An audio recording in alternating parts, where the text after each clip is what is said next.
आरक्षण का तमिलनाडु मॉडल पूरे देश में अपनाया जाना चाहिए। तमिलनाडु में 69% आरक्षण है, जो करीब 4 हिस्सों में विभाजित है। 46.5% ओबीसी के लिए है, जो 2 हिस्सों में विभाजित है। 26.5% पिछड़ा वर्ग और 20% अत्यधिक पिछड़ा। दलितों यानी एससी के लिए 18% आरक्षण है। इसमें से 3% एससी में अत्यधिक पिछड़े अरुंधादियार समुदाय के लिए है। मुसलमानों के लिए भी 3.5% आरक्षण है। एसटी के लिए 1% आरक्षण है, क्योंकि तमिलनाडु की आबादी में उनका अनुपात सिर्फ 1.10% है। यही मॉडल अपनाया जाना चाहिए, जनसंख्या के अनुपात के अनुसार थोड़ा फेरबदल करके। आर्थिक तौर पर कमज़ोर तबकों के बाद आरक्षण की 50% की सीमा केंद्रीय स्तर भी समाप्त हो गई है। अब तो आबादी के अनुपात में आरक्षण के मार्ग में कोई अवरोध भी नहीं है।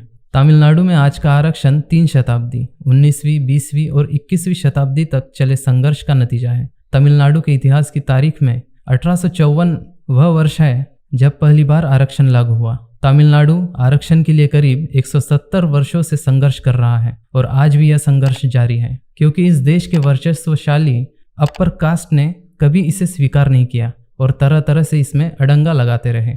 आरक्षण का संघर्ष हमेशा एक राजनीतिक संघर्ष रहा है। अगर कोई इसे कानून स्तर पर जीतना चाहता है तो मुगलाते में है, पहले राजनीतिक जीत होती है, उसी के बाद कानूनी जीत होती है। जैसे पहले भाजपा ने राजनीतिक सत्ता हाथ लिया और न्यायपालिका भी उसके अनुसार चलने लगी है। असल संघर्ष जन गोलबंदी का है। जो जन गोलबंदी कर लेगा वह कानूनी लड़ाई में भी देर सवेर जीत ही लेगा। इसका उल्टा नहीं होता। यह पोस्ट सिद्धार्थ रामू के फेसबुक वॉल से ली गई है।